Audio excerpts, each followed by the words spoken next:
En el polvo abrasador del sur de Italia, donde el aire parecía cortar los pulmones, miles de guerreros romanos marchaban en completo silencio. Sus armaduras chirriaban por la sal del sudor, sus pies se hundían en el polvo del camino y bajo las uñas, sangre. Hace 2000 años no era simplemente una marcha, era una prueba que quebraba cuerpos y espíritus, 1000 kilómetros en 30 días. Y a aquellos que se quedaban atrás no les esperaba la clemencia, sino la muerte. La pregunta que aún inquieta a los historiadores: ¿por qué Roma obligó a sus hombres a avanzar hasta el último paso, incluso cuando cada paso se convertía en una tortura? Los historiadores escribieron que tales marchas no eran poco comunes durante la República tardía y el Imperio temprano. Uno de los más conocidos fue el avance de las tropas de Gayo Julio César durante las guerras gálicas, cuando las legiones recorrieron cientos de kilómetros para tomar al enemigo por sorpresa. Según Polibio, los soldados romanos podían recorrer hasta 30 kilómetros al día con todo su armamento, pero hubo casos en que esta distancia alcanzaba los 40 kilómetros o más, una marcha de la muerte en el sentido literal. Cuando las placas de bronce de las cotas de malla se clavaban en los hombros y la piel bajo las correas del casco se convertía en llagas, hasta los más fuertes comenzaban a temblar. Así comenzaba el Iter Magnum, la Gran Marcha, una forma especial de movimiento militar donde no existía la piedad. Este término, que se encuentra en las fuentes romanas, no significaba simplemente un camino, sino una dura prueba de disciplina, voluntad y lealtad. Imaginen filas de legionarios marchando a un ritmo uniforme, no por estética sino por supervivencia, ya que cualquier alteración del ritmo podía causar el caos. El polvo, como humo sobre el campo de batalla, se asentaba en sus rostros. El olor a sudor, sangre y hierro se mezclaba en uno solo. Alguno caía y no se levantaba, otro seguía apretando los dientes porque sabía: quedarse atrás significaba morir no por la espada del enemigo, sino por el desprecio de los suyos. En ese momento, cada guerrero se convertía en parte de una máquina que no se detiene. No era simplemente una legión, era un organismo vivo, donde la debilidad de uno podía matar a muchos. El centurión, un oficial superior que comandaba 100 soldados, marchaba al lado, observando atentamente cada paso. Su mirada era fría, pero en esa mirada residía la esencia de Roma: resistir a toda costa. Según los hallazgos arqueológicos, se sabe que el peso del equipo de un legionario alcanzaba los 30 kilogramos. La coraza metálica, el pilum, una pesada jabalina, el gladius, una espada corta, el escudo, una olla para cocinar, comida para varios días, una tienda de campaña, incluso herramientas para fortificar el campamento. Todo esto sobre la espalda. Se llamaban a sí mismos Muli Mariani, mulas de Mario, en honor al reformador Gayo Mario, quien por primera vez obligó a los soldados a llevar todo su equipamiento por sí mismos. Así desapareció el lujo de los convoyes y comenzó la era de los monstruos de marcha, hombres capaces de ir del mar a las montañas, sin dormir ni descansar. Con cada kilómetro, el camino se convertía en un juicio, de día un infierno, de noche frío y el zumbido de las cigarras. Pero César no conocía la piedad hacia la fatiga. Él escribió que la disciplina es lo que convierte a una multitud en un ejército, y esta disciplina no nacía en el campo de batalla, sino en el camino. Cada paso los acercaba a su objetivo, pero nadie sabía dónde estaba el final, y precisamente en esto reside la paradoja romana. Un imperio que creó caminos los convirtió en un instrumento de sufrimiento. Los caminos por los que marchaban los vencedores se convertían en caminos de mártires. Y aún así, a pesar del dolor y la sangre, ellos marchaban, porque sabían: en Roma no hay piedad para los que flaquean. Al que caía lo dejaban atrás. Quien sobrevivía se convertía en parte de la leyenda. Y fue precisamente esta leyenda, nacida en el polvo y el sudor, la que apenas comenzaba su camino. Antes del inicio de cada gran travesía, el ejército romano se preparaba como si no fuera a una marcha, sino a la eternidad. Al amanecer, cuando el aire aún estaba frío, pero el cielo ya teñido con la sangre del sol, los centuriones recorrían la formación. Se oía el tintineo del metal, los gritos de órdenes, el estruendo de los escudos, y entonces comenzaba lo más terrible, la distribución de la carga. Desigualmente no al azar, cuanto más experimentado el soldado, más pesada la carga. Tal era la justicia romana.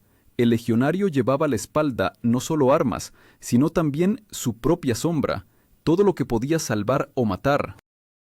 Según los cálculos de los arqueólogos, el peso total del equipo alcanzaba los 40 kilogramos, armadura, espada, lanza, un gran escudo, provisiones, herramientas, estacas para fortificaciones, incluso un caldero para cocinar.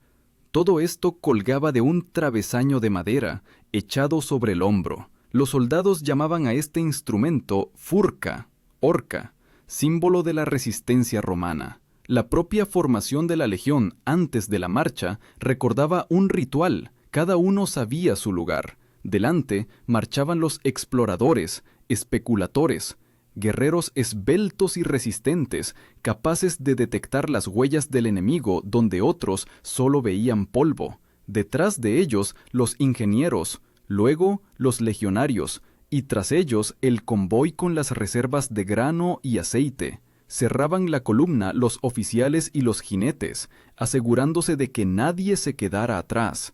Si alguien caía, lo levantaban no para ayudarlo, sino para castigarlo. Roma no conocía la piedad hacia los débiles. Pero la crueldad tenía un sentido. Sin disciplina, el ejército perecía más rápido que por las espadas del enemigo. Tácito escribió: «El orden salva, incluso cuando los dioses dan la espalda». Este era un principio grabado en la carne de cada soldado, y por eso en la marcha reinaba el silencio, solo el rítmico golpeteo y el chirrido de las armaduras. La primera prueba comenzaba a las pocas horas de camino. Cuando el sol se elevaba, el calor cubría a la legión, como un manto ardiente. El aire temblaba, la arena se pegaba a los labios, los guerreros jadeaban, sus labios se agrietaban, la armadura les quemaba la piel. Un solo paso se convertía en una batalla contra el cuerpo. Así comenzaba la verdadera marcha romana. Los soldados llamaban a este proceso iter, que significaba camino, pero este camino rara vez llevaba al descanso, a veces a la muerte. Aquellos que caían sin permiso para detenerse recibían el castigo del fustuarium, ser golpeados con palos hasta la muerte por sus propios compañeros. Esto no era simplemente una ejecución, sino una demostración. Nadie debía ser más débil que la formación. Las investigaciones arqueológicas de las calzadas de la Vía Apia muestran, las marchas romanas transcurrían sobre losas perfectamente colocadas, pero esto no facilitaba el camino. La piedra reflejaba el calor, volviendo inútil el calzado. La piel se quemaba, los pies se cubrían de ampollas. Precisamente por eso los legionarios se envolvían los pies con trapos untados con grasa, para soportar de alguna manera el fuego bajo sus pies. Y aún así, a pesar del dolor, reinaba el orden en las filas, la razón, un sistema férreo de señales. Un sonido de cuerno, alto. 2. Formación. 3. Movimiento. Este instrumento se llamaba tuba, una trompeta de bronce, una voz que sometía a miles. Incluso en una tormenta o una tormenta de polvo, este sonido era audible y la legión continuaba marchando como un solo cuerpo. Pero lo más terrible no eran el calor y el cansancio, lo más duro, la noche. Después de 20, a veces 30 kilómetros, los soldados montaban el campamento, sin descanso, sin sueño. Cada uno montaba su tienda, cavaba una zanja, levantaba un terraplén. Así se creaba el castrum, el campamento de marcha romano, estricta geometría, calles rectas, 4 salidas, siempre orientadas a los puntos cardinales. Incluso aquí, orden. Incluso después de un día agotador, disciplina. Uno de los historiadores romanos escribió que el soldado de Roma aprendía a combatir con la pala antes que con la espada, y esto era verdad. Un legionario incapaz de construir un campamento era considerado inútil, porque para Roma la supervivencia era parte de la estrategia, no una debilidad. Una vez terminado el campamento, cuando las antorchas iluminaban las esquinas, comenzaba una cena breve. Pan de espelta, un poco de aceite, agua, a veces vino si había sido un éxito. Esta ración se llamaba cibus militaris, escaso, pero suficiente para aguantar hasta el día siguiente. Y de nuevo la marcha, de nuevo el camino, de nuevo la prueba.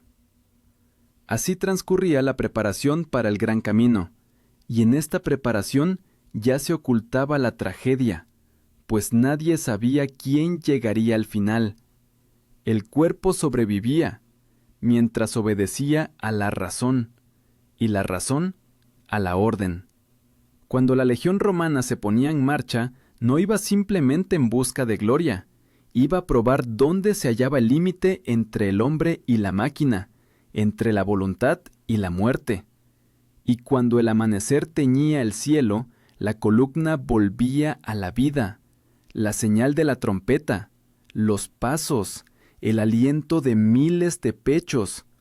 Roma comenzaba a moverse, y el mundo se sometía a este movimiento.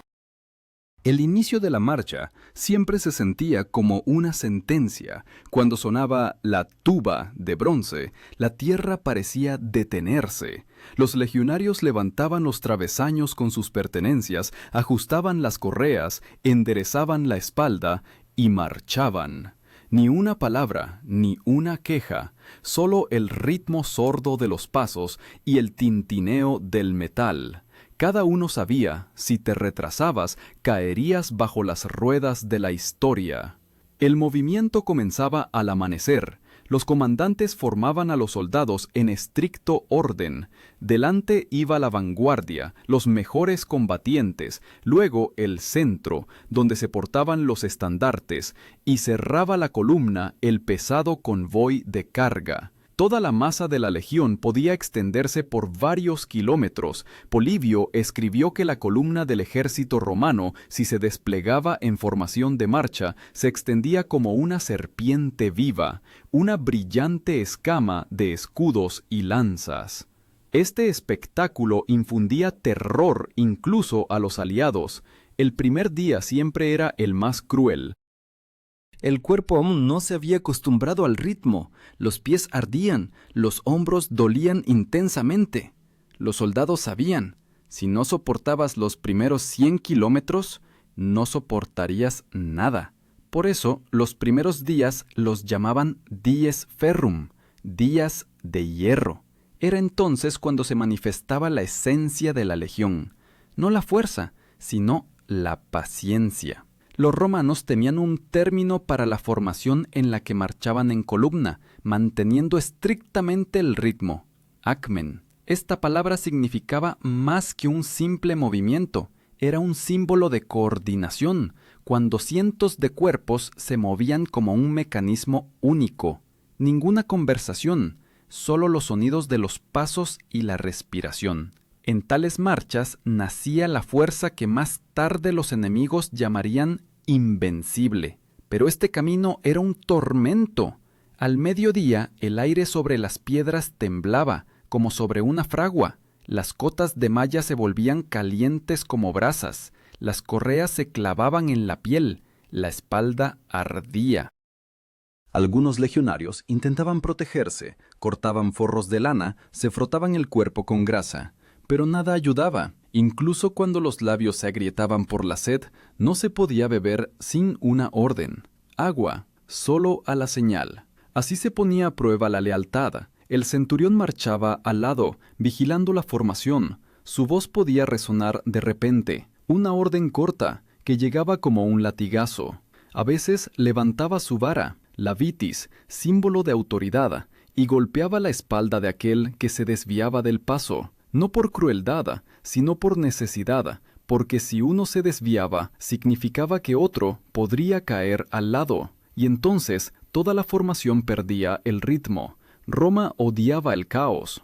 Hacia el mediodía, los guerreros perdían la noción del tiempo. El único punto de referencia era el sonido de la trompeta, la señal de alto. Entonces, toda la legión se detenía como un solo cuerpo, y en ese silencio, entre el polvo y el calor, se podía oír cómo alguien caía, a veces, para siempre. Nadie levantaba a los caídos. Solo la guardia nocturna recogía sus cuerpos y los enterraba al borde del camino. Estas tumbas son halladas por los arqueólogos hasta el día de hoy, sin nombres, sin inscripciones, solo fragmentos de calzado y cierres de hierro. Al anochecer, los pies se convertían en heridas, la piel de las plantas se desprendía en capas. Entonces los guerreros se ataban trozos de tela empapados en vinagre a los pies. Quemaba, pero mataba la infección. Así se salvaban de la gangrena. Este método lo mencionaba incluso Vegecio, un escritor militar que describía cómo la resistencia salvaba al ejército de la perdición. Cuando la legión se acercaba a los puertos de montaña, comenzaba otra tortura, el frío. En las montañas de Italia, las noches son gélidas y la armadura se convertía en una coraza helada. Debajo, vapor, y bajo el vapor, heridas. Pero nadie se quitaba la armadura. Quitársela significaba no estar listo para la batalla. Incluso el sueño era corto, 3 horas, luego cambio de guardia. A veces se encontraban con los lugareños en el camino. Salían a ver la legión como un milagro, una enorme columna de hombres y acero, moviéndose en absoluto silencio. A los niños se les prohibía gritar. Decían que los romanos escuchaban el miedo, pero no solo el miedo acompañaba a estos guerreros. En algún lugar muy dentro, crecía otro sentimiento, el orgullo. Cada uno entendía que estaba recorriendo un camino por el que habían pisado sus ancestros. Estos caminos, viae, eran las arterias del imperio, y caminar por ellos significaba ser parte de algo eterno. Y aún así, no todos llegaban. Según datos de historiadores modernos, en las largas marchas las pérdidas podían alcanzar el 10% del personal. Esto no era el enemigo, ni la enfermedad, simplemente el camino, el peso, el calor, el cansancio. Roma pagaba con vidas por el movimiento, pero precisamente este movimiento creaba el imperio. Cuando el sol se inclinaba hacia el ocaso, la trompeta volvía a sonar, señal de alto. Los guerreros se formaban, montaban el campamento, clavaban los estandartes en la tierra. Un día terminaba, comenzaba otro, y cada nuevo día era un paso hacia el límite de las capacidades humanas, y en algún lugar más allá, tras el polvo del horizonte, ya comenzaba lo que pasaría a la memoria como la verdadera marcha de la muerte romana. En la 4ª semana de camino, Roma dejaba de ser una ciudad para ellos, se convertía en una idea. Todo lo que rodeaba a los legionarios se reducía al camino, al paso y al dolor. Cada mañana el número de guerreros disminuía. Algunos morían de agotamiento, otros de calor o enfermedad. Algunos simplemente desaparecían por la noche, sin poder soportarlo, pero nadie se atrevía a hablar de la pérdida. En la formación no se podía pronunciar ni siquiera el nombre del fallecido. Su lugar era ocupado por el siguiente. Las crónicas romanas informan que hasta 6.000 hombres podían emprender tales marchas. De ellos, la mitad regresaba. Y aunque las cifras exactas siguen siendo objeto de debate, todos están de acuerdo. Para sobrevivir se requería no solo un cuerpo, sino también una mente de acero. Los psicólogos modernos lo llamarían un trance de marcha, cuando una persona deja de sentir dolor y se mueve por inercia. Los romanos lo llamaban constantia, firmeza de espíritu, una de las principales virtudes militares. Aquel que marchaba al lado ya no era un camarada, era un espejo de tu debilidad. Cualquier intento de ayuda podía costar la vida a ambos. Cuando alguien caía, los demás solo apretaban los dientes con más fuerza y seguían adelante. Esto no era crueldad, sino una ley. Según Livio, el soldado romano debía temer la deshonra más que la muerte. Al 30º día de marcha, las piernas no obedecían, la mente se nublaba. Cada paso se convertía en un desafío a uno mismo. Los guerreros exhaustos, para no caer, se aferraban a sus lanzas como si fueran muletas. Algunos se ataban los escudos a la espalda con correas para no tener que llevarlos en las manos. Pero lo más terrible comenzaba cuando desaparecía el agua. Según las descripciones de los autores antiguos, la columna podía atravesar valles secos, donde el sol quemaba todo lo vivo. Entonces el agua se convertía en un valor más preciado que el oro. Se la repartían a puñados, a gotas. Si alguien intentaba beber sin permiso, el castigo era uno solo, la muerte. El agua no pertenecía al hombre, sino a la legión. Para aliviar un poco el sufrimiento, los guerreros se frotaban el cuerpo con arena para que el sudor se evaporara más lentamente. Olía a sangre, hierro y sudor. Las armaduras dejaban marcas en la piel, como quemaduras. Estas marcas las encontraban los arqueólogos en los restos, huellas de correas y cierres incrustadas en el hueso. Incluso los esqueletos atestiguan lo insoportables que eran estas travesías. En tales condiciones, ni siquiera los oficiales tenían privilegios. El legado, comandante de la legión, marchaba junto a sus soldados. Su tienda se montaba en el centro del campamento, pero durante la marcha él cargaba el mismo peso. La virtus romana no toleraba distinciones. El comandante debía sufrir junto con sus subordinados. Precisamente esto provocaba una lealtad fanática. Uno de los elementos más importantes de la marcha, el signum, el estandarte de la legión, lo llevaba el signifer, un guerrero cuya vida valía más que la de decenas de otros.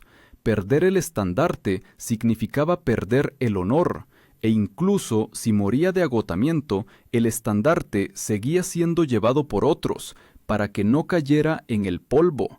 Apiano escribió que durante las largas travesías, los guerreros a menudo no miraban el camino, sino el estandarte, como un faro, como un recordatorio de por qué marchaban. Pero no solo la fatiga era el enemigo. En las montañas, en las laderas y los puertos, los legionarios tenían que enfrentarse al frío y a la lluvia. Las pesadas cotas de malla se empapaban de agua, volviéndose aún más pesadas. A veces, la armadura se congelaba en la piel. Los soldados encendían hogueras para secarse a sí mismos y sus armas, pero el humo asfixiaba, y el tiempo de descanso era corto. Los centuriones los obligaban a moverse de nuevo, pues una legión detenida es una legión muerta. A veces marchaban de noche para evitar el calor. Entonces el camino se convertía en una pesadilla. Solo el parpadeo de las antorchas, el sordo golpe de los pasos y las sombras deslizándose por los arcenes. En la oscuridad era fácil perder la formación, pero incluso entonces el silencio se mantenía. Roma no se permitía el caos, ni siquiera en la oscuridad más profunda. Las investigaciones arqueológicas muestran que en las rutas de tales travesías a menudo se encuentran fragmentos de calzado, puntas de lanza, huesos carbonizados, todo esto, rastros de personas que no llegaron. Los historiadores debaten si esta marcha fue un intento de demostración militar o una huida desesperada, pero una cosa se sabe con certeza: se convirtió en un símbolo de resistencia que transformó a los hombres en leyenda. Con cada día, la legión se convertía en una sombra de sí misma. De 6.000 quedaban 4, luego 3. Los rostros se cubrían de sal, de sudor. Los ojos se enrojecían por el polvo. La respiración se convertía en un silbido. Pero cada uno sabía: si caes, no te levantarán. Si sobrevives, te convertirás en parte de la eternidad. Y cuando finalmente aparecieron los muros de la fortificación más cercana, nadie se alegró. La alegría se había ido junto con la debilidad. Solo quedaba el vacío, frío, pesado, como el hierro. La marcha de la muerte romana no terminaba con la victoria, sino con el silencio. Pero precisamente este silencio hizo a Roma inmortal. Cuando los últimos destacamentos de legionarios alcanzaron el final del camino, la tierra bajo sus pies ya no se sentía firme, parecía viva, respirando dolor. Cada paso resonaba en los huesos como un golpe de martillo. Los hombres marchaban solo por el recuerdo del deber. 30 días de camino, 1000 kilómetros, y cada metro empapado en sudor y sangre. Pero Roma no daba descanso. Incluso aquí, en la meta, comenzaba una nueva disciplina, la inspección de los vivos. Los primeros días después de la marcha se consideraban los más peligrosos. El cuerpo se negaba a obedecer, pero era entonces cuando comenzaban los desfiles y las listas. Los oficiales contaban a los supervivientes, redactaban informes, anotaban las pérdidas. De 6.000 soldados, según los registros de los autores antiguos, podían regresar poco más de 4.000. Los demás se quedaron en los caminos, sin lápidas ni memoria. Pero en Roma se consideraba de otra manera. Los caídos no desaparecieron, ellos entregaron el cuerpo por el orden. En esta etapa comenzaba la verdadera culminación, una prueba no del cuerpo, sino del espíritu. Los guerreros exhaustos debían construir fortificaciones, levantar el campamento y estar listos para el ataque. Nadie tenía derecho a desplomarse, incluso después de un mes de movimiento ininterrumpido. Los comandantes no solo verificaban la disciplina, sino también la fe, en Roma, en la legión, en sí mismos. Esta fe se llamaba virtus, valor, virtud, acero interior, que hacía del soldado un símbolo. Los arqueólogos que estudiaban las fortificaciones romanas en la región de Campania del norte encontraban rastros de hogueras en las que se mezclaban carbón y huesos carbonizados. Parece que algunos de los fallecidos simplemente los quemaban para no contagiar a los demás. Este olor, mezclado con el hedor a metal quemado, se cernía sobre los campamentos durante semanas. La muerte en Roma no era una tragedia, era un orden. Los centuriones, cuyas filas habían raleado, marchaban por la formación en silencio. Sus varas pitis ya no se levantaban para los castigos, no había a quién castigar. Solo los ojos, rojos por el cansancio, vigilaban que los restantes se mantuvieran firmes. El que sobrevivía no se enorgullecía, simplemente respiraba. Y aún así, precisamente esta respiración se convertía en la prueba de que la máquina de hierro de Roma todavía funcionaba. Los historiadores consideran que tales marchas no eran solo una prueba de resistencia, sino también un método de endurecimiento psicológico. Según Goldsworthy, el ejército romano no creía en el descanso, creía en el hábito del sufrimiento. El soldado debía estar preparado para el hecho de que el enemigo no era una persona, sino el propio camino. Y el que venciera el camino, vencería todo lo demás. Por las noches, cuando el campamento se sumergía en el silencio, se podían oír toses y gemidos, pero nadie hablaba del dolor. Los guerreros solo afilaban sus hojas, los cortos gladius, ya oxidados por el sudor y la lluvia. Para ellos era un ritual, una forma de recordarse a sí mismos que todo no era en vano, pues el camino no era simplemente un movimiento hacia un objetivo, era un acto de sacrificio, y el sacrificio requería conciencia. Entre los hallazgos relacionados con tales travesías, los arqueólogos a menudo encuentran pequeñas figurillas de dioses, Marte, Mercurio, Hércules. Los soldados las llevaban en sacos, como amuletos. Quizás esto era lo único que les daba esperanza, y cuando, después de la marcha, tales figurillas se colocaban en el suelo, esto significaba que la petición había sido escuchada. Ellos habían sobrevivido. El legado, comandante de la legión, daba la orden de registrar los nombres de los supervivientes en tablillas, tabulae militum.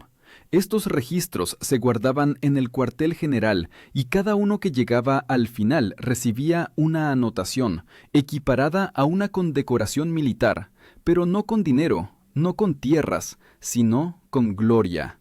Pero en Roma se consideraba de otra manera. Los caídos no desaparecieron, ellos entregaron el cuerpo por el orden. En esta etapa comenzaba la verdadera culminación, una prueba no del cuerpo, sino del espíritu. Los guerreros exhaustos debían construir fortificaciones, levantar el campamento y estar listos para el ataque. Nadie tenía derecho a desplomarse, incluso después de un mes de movimiento ininterrumpido. Los comandantes no solo verificaban la disciplina, sino también la fe, en Roma, en la legión, en sí mismos. Esta fe se llamaba virtus, valor, virtud, acero interior que hacía del soldado un símbolo. Los arqueólogos que estudiaban las fortificaciones romanas en la región de Campania del norte encontraban rastros de hogueras en las que se mezclaban carbón y huesos carbonizados. Parece que algunos de los fallecidos simplemente los quemaban para no contagiar a los demás. Este olor, mezclado con el hedor a metal quemado, se cernía sobre los campamentos durante semanas. La muerte en Roma no era una tragedia, era un orden. Los centuriones, cuyas filas se habían raleado, marchaban por la formación en silencio. Sus varas vitis ya no se levantaban para los castigos, no había quien castigar. Solo los ojos, rojos por el cansancio, vigilaban que los restantes se mantuvieran firmes. El que sobrevivía no se enorgullecía, simplemente respiraba. Y aún así, precisamente esta respiración se convertía en la prueba de que la máquina de hierro de Roma todavía funcionaba. Los historiadores consideran que tales marchas no eran solo una prueba de resistencia, sino también un método de endurecimiento psicológico. Según Goldsworthy, el ejército romano no creía en el descanso, creía en el hábito del sufrimiento. El soldado debía estar preparado para el hecho de que el enemigo no era una persona, sino el propio camino, y el que venciera al camino vencería todo lo demás. Por las noches, cuando el campamento se sumergía en el silencio, se podían oír toses y gemidos, pero nadie hablaba del dolor. Los guerreros solo afilaban sus hojas. Los cortos gladius, ya oxidados por el sudor y la lluvia. Para ellos era un ritual, una forma de recordarse a sí mismos que todo no era en vano. Pues el camino no era simplemente un movimiento hacia un objetivo, era un acto de sacrificio, y el sacrificio requería conciencia. Entre los hallazgos relacionados con tales travesías, los arqueólogos a menudo encuentran pequeñas figurillas de dioses: Marte, Mercurio, Hércules. Los soldados las llevaban en sacos, como amuletos. Quizás esto era lo único que les daba esperanza, y cuando después de la marcha tales figurillas se colocaban en el suelo, esto significaba que la petición había sido escuchada. Ellos habían sobrevivido. El legado, comandante de la legión, daba la orden de registrar los nombres de los supervivientes en tablillas, tabulae militum. Estos registros se guardaban en el cuartel general, y cada uno que llegaba al final recibía una anotación equiparada a una condecoración militar, pero no con dinero, no con tierras, sino con gloria. Roma consideraba la gloria una forma de inmortalidad, y por eso cada paso, cada compañero perdido, se convertía en parte de esa inmortalidad. Tácito escribió que los romanos realizaban las marchas más duras, no por victorias, sino por la memoria, porque la memoria en Roma era una forma de poder. La legión que resistía la marcha de la muerte era considerada elegida. Se le colocaba en la vanguardia en futuras batallas. Su nombre resonaba en el Senado. Esto era una paradoja, el sufrimiento como camino a la gloria. Cuando finalmente llegó el día de descanso, los guerreros se quitaron las armaduras y por primera vez en un mes sintieron su propio cuerpo. Cicatrices, llagas, moratones, todo esto se había convertido en parte de su nueva piel. Pero nadie se quejaba. En los ojos de cada uno se reflejaba el vacío, pero también el orgullo. Habían llegado, habían demostrado que el hombre puede ser más resistente que el hierro. Y aún así, en medio de este triunfo silencioso, flotaba una pregunta que aún no se apaga. ¿Para qué? ¿Para qué obligaba el imperio a su gente a llegar al límite, cuando cada milla se convertía en una tortura? Quizás la respuesta era simple. Roma creía que solo aquel capaz de vencerse a sí mismo era digno de gobernar el mundo, y en esta creencia se ocultaba un gran precio. Porque el camino por el que marchaban los legionarios no solo llevaba la gloria, llevaba al límite de las capacidades humanas, y más allá de ese límite comenzaba lo que más tarde se llamaría la inmortalidad del imperio. Al amanecer, cuando el primer rayo de sol cortó la niebla, la legión volvió a estar en formación. Ni tambores ni fanfarrias, solo el aliento de cientos de personas que habían sobrevivido contra todo pronóstico. Miraban hacia adelante, hacia donde comenzaba un nuevo camino. El comandante no pronunciaba discursos. En Roma no existía la palabra descanso, solo el avance, mientras el cuerpo sostuviera la lanza. En la plaza de armas yacían montones de armas de los caídos, espadas sin dueños, lanzas rotas, escudos con emblemas descoloridos. No se las llevaban. Un romano no tenía derecho a la memoria personal. Todo pertenecía a la legión. Por la tarde, estas reliquias serían quemadas en una única hoguera y las cenizas esparcidas al viento. Así desaparecían los débiles y así nacía la leyenda. Algunos de los supervivientes escribieron más tarde: lo más terrible no comenzó en el camino, sino después de él, cuando de repente se hizo el silencio, cuando los músculos, acostumbrados al dolor, no sabían qué hacer sin él. Esa quietud los volvía locos, y muchos pedían una nueva marcha, solo para no escuchar sus propios pensamientos. Roma no creaba héroes, forjaba un mecanismo. Cada guerrero era una pieza, cada paso un engranaje en una enorme máquina. Y precisamente por eso el imperio perduró siglos, se alimentaba del sufrimiento de sus soldados.